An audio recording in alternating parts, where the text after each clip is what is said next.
In a beautiful bay on the eastern coast of peninsular India is the peaceful town of Mamalappuram. Since early times, this was an important port, and India's culture spread to many countries of Southeast Asia from these shores. This ancient town was a cradle of the art of temple building. Through the 7th and 8th centuries, Mamalappuram saw a profusion of the religious art of the great Pallava rulers of southern India.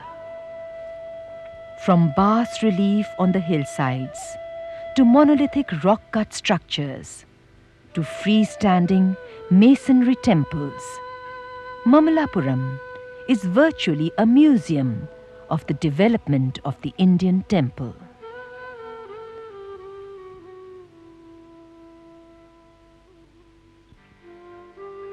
Against a hill face in Mamalappuram is an epic paean to man's religious zeal. This vast canvas is the largest bas-relief in the world. The Penance of Arjun, the legendary hero of the Mahabharata, is depicted here. It was created in the early 7th century by the Pallav king Mahendravarman I. The devout sculptor sees the divine in every stone and every object of nature. Carefully, he shapes it in the image of his gods, evoking the cosmic energies of the stone. So gentle and so informed is his touch that who can see this as mere stone? The mountain is a land of living and breathing beings, forever expressive and eternally supple.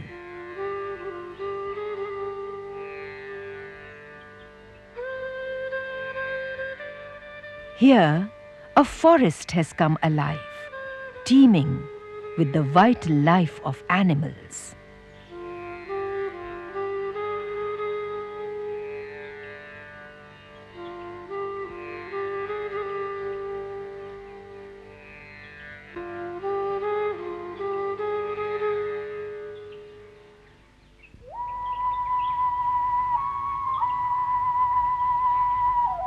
Behind this mandap, or pillared hall of a later date, is an exquisite cave temple in the earlier style.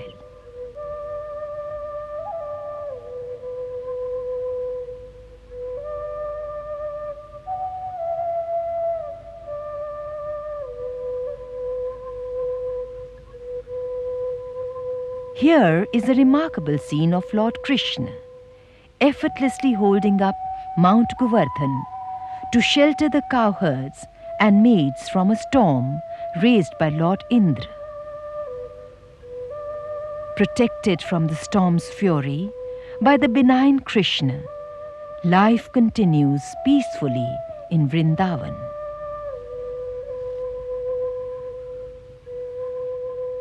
The sculptor's empathy with the simple world of animals is seen in the charming depiction of a cowherd milking a cow.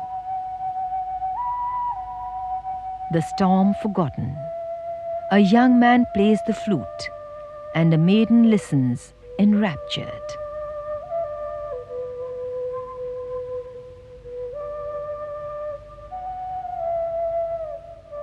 The joyous and spirited life of Lord Krishna's Brajbhumi is shown here most delightfully.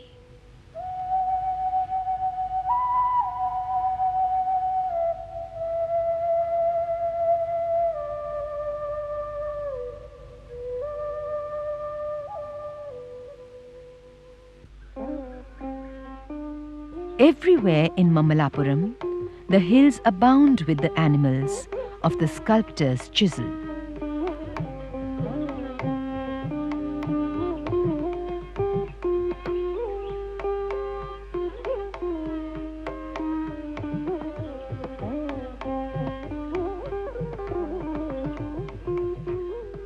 In the heart of the living rock are the shrines of the early period here, with their celestial guardians.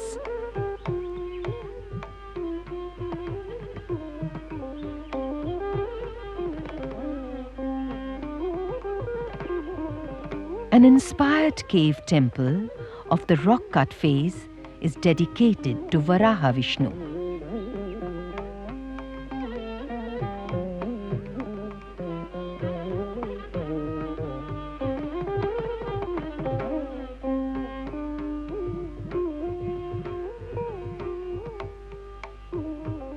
In the sculpted panels here is a depiction of King Mahendravarman I. He was a remarkable monarch who created the style of the early monolithic rock-cut temples of Mamallapuram.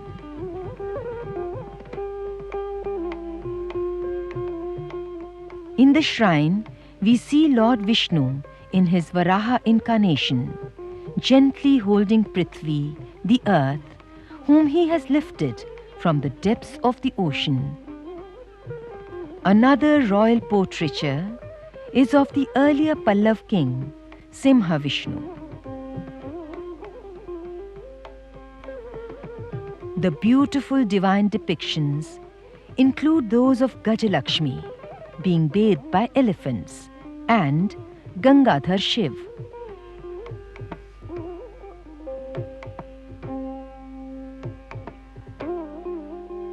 Mamalappuram has 10 pillared mandaps or excavated halls. Here, after King Mahendravarman, during the rule of King Narsimhavarman I, the royal Pallav symbol, the lion, becomes prominent at the base of the pillars.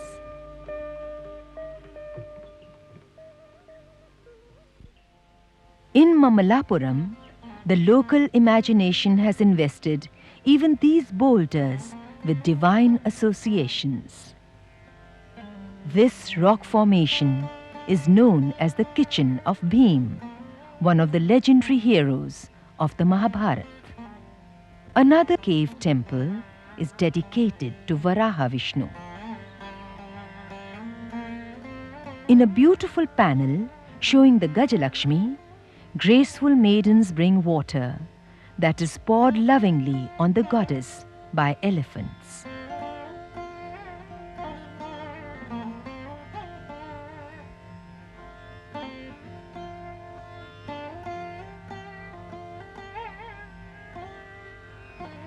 A relief of the goddess Durga and her devotees. Vishnu Trivikarma, the Lord of the three worlds.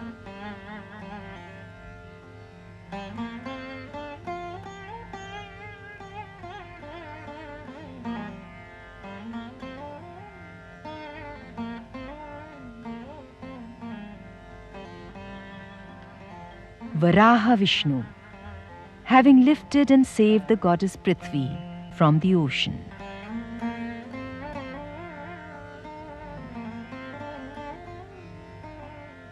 The depiction is expressive and refined.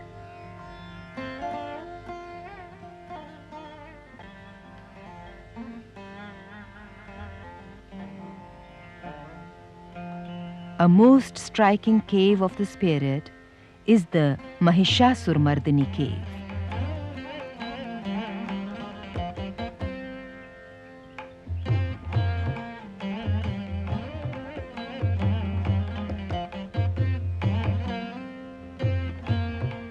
The relief of goddess Durga as Mahishasur-Mardini, destroying the Asur or demon, is one of the most powerful expressions of this theme anywhere in the land.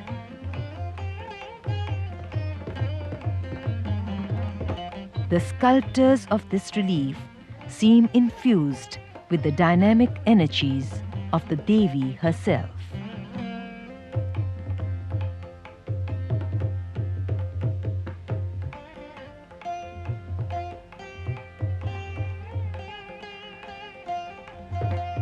The shrine is dedicated to Lord Shiva.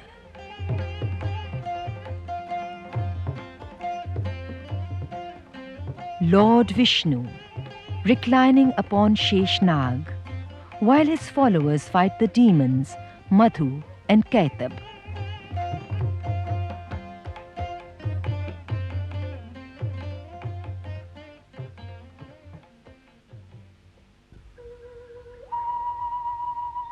The Pallav sought out hills of Charnokite, the finest crystalline granite anywhere in the world, to create edifices which would last long and erode the least.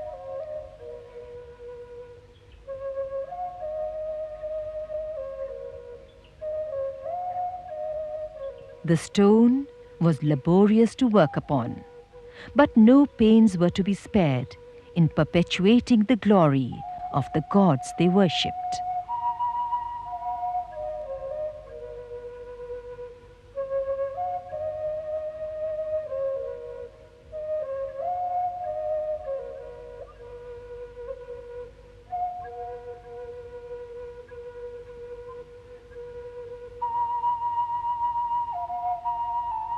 King Narasimhavarman I, who was also known as Mamalla, took a significant step forward in architecture at this town, which came to be known by his name as Mamallapuram.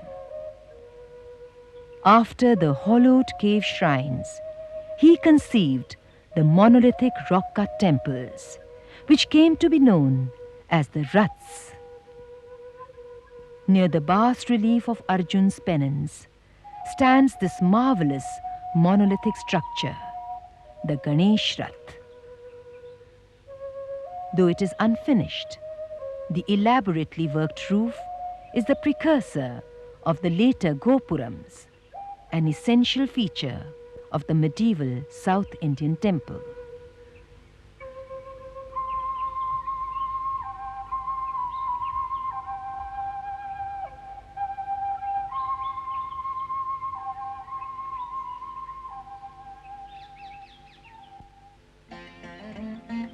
The glorious achievement of King Mamalla are these monolithic temples, which were carved out of a hill sloping from south to north. These Rats, like many monuments all over the land, are given the names of the 5 Pandavas of the Mahabharata. At the south is the tallest, the 3-storied Dharmarajarat, one of the finest achievements of sculptural skill in the country.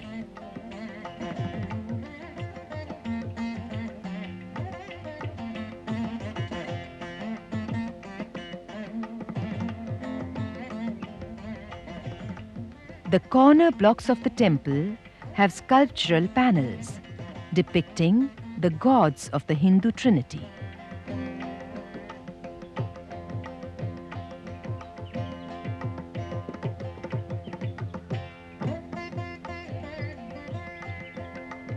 The 8th has an image of King Narasimhavarman himself, whose titles are inscribed above.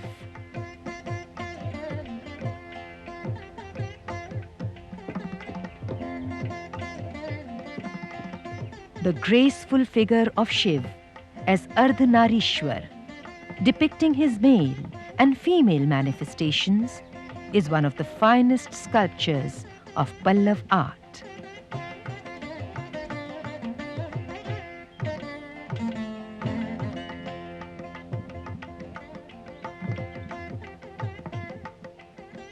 At the north of the complex, Arjun's Rath presents us another beautiful gallery of sculptures.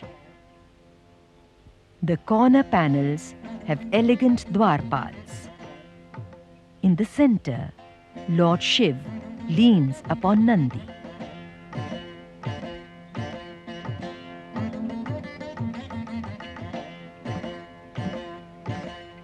The east wall has Indra on his elephant Airavat in the central panel, flanked by attendants.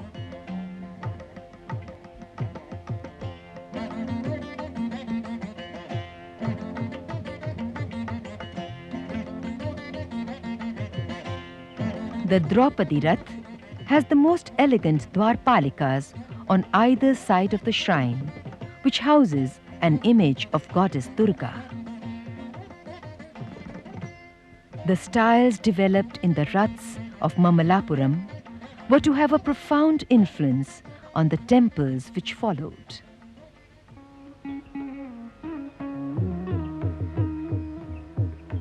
After Mamalla, the next prolific temple builder was King Narasimhavarman II, called Rajsimha. The Yali cave and the Atiranachanda are his early cave temples.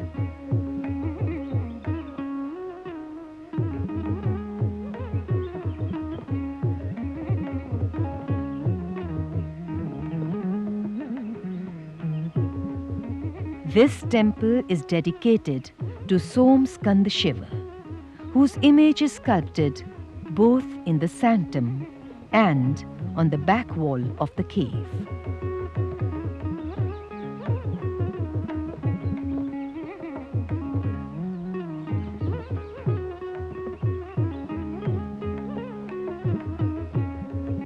Dedicatory inscriptions mention that the temple was excavated by King Atiranachanda, one of the many titles of Rajsimha.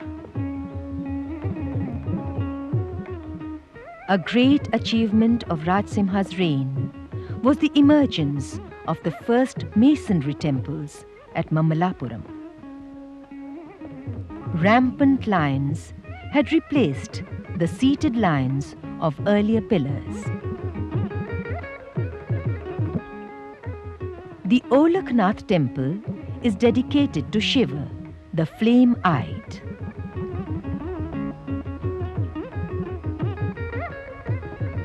Though the superstructure is lost, the temple must have resembled the Shore temple.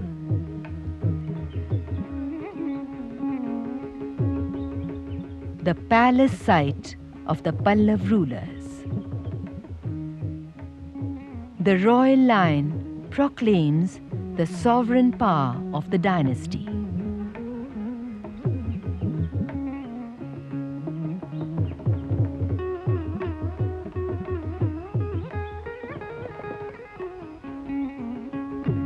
From this plateau, where the palace once stood, the Pallav rulers would have had a commanding view of the temple town of Mamalappuram, which they had built.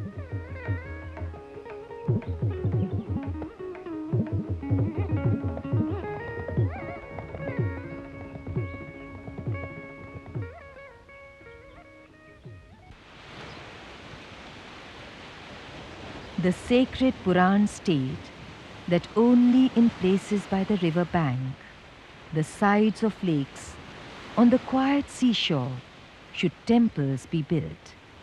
It is here that the gods are pleased to reside, as these are conducive to divine contemplation and spiritual harmony.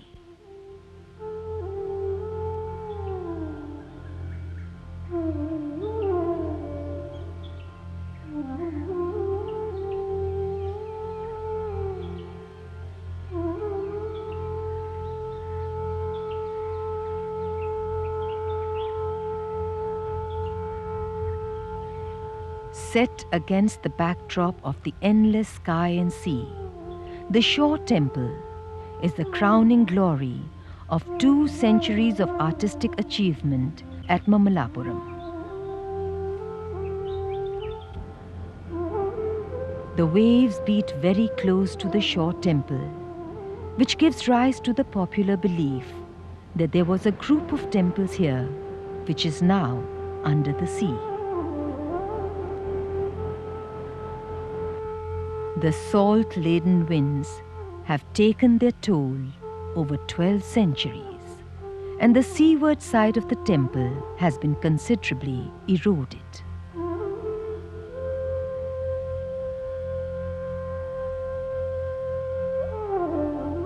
Until a few years ago, the whole compound was buried under a thick deposit of sand. This has recently been cleared, and excavation work has been taken up.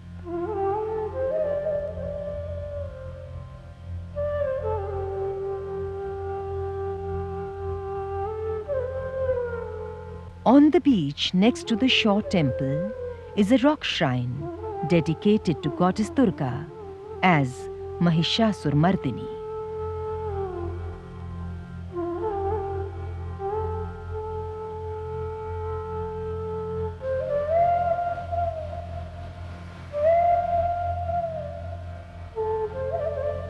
Mamallapuram's vibrant traditions of sculpture and architecture continued long after the Pallavas.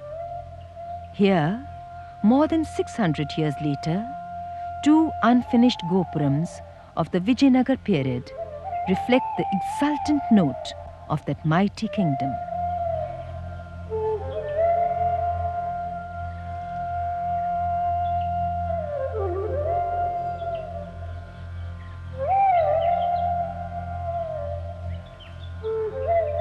During the 7th and 8th centuries, as the chisels sounded on the stones of Mamallapuram, its echoes were heard throughout the Pallav Empire.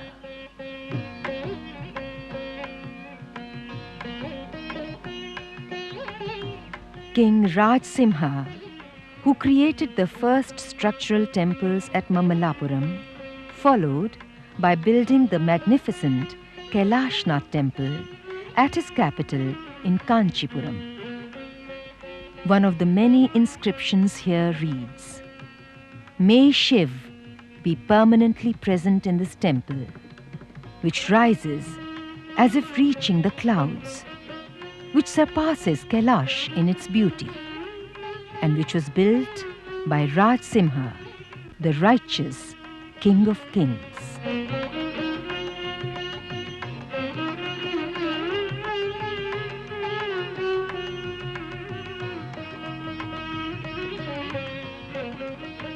The supple beauty of the early stone carvings of the Pallavas had been fused with their architectural genius.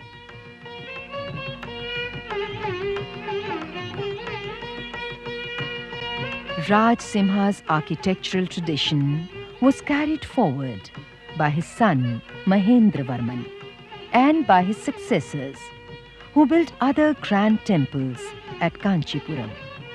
The fame of the Pallav temples spread throughout the land, and great temples were made in distant parts which were inspired by these.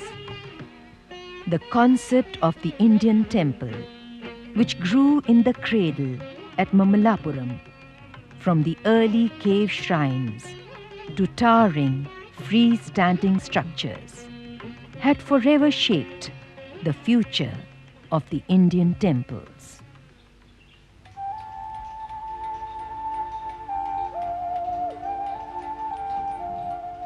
The stone is still brought to life by the descendants of the Mahastaptis of Mamallapuram.